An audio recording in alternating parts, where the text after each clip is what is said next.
রাস্তার পাইলিং নির্মাণ কাজের চিত্র। উন্নয়নের নামে কাজ চললেও বাস্তবে দেখা যাচ্ছে নানা ধরনের অনিয়মের অভিযোগ।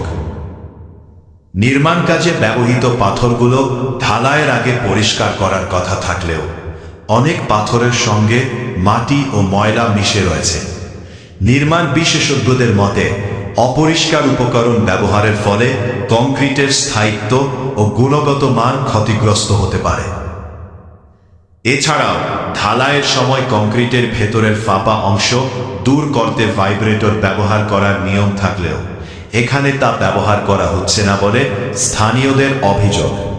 এর পরিবর্তে সাধারণ লাঠি দিয়ে কাজ চালিয়ে নেওয়া হচ্ছে।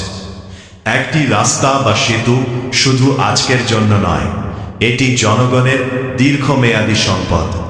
তাই নির্মাণ কাজে কোনো ধরনের অবহেলা বা অনিয়ম ভবিষ্যতে বড় ধরনের ক্ষতির কারণ হতে পারে।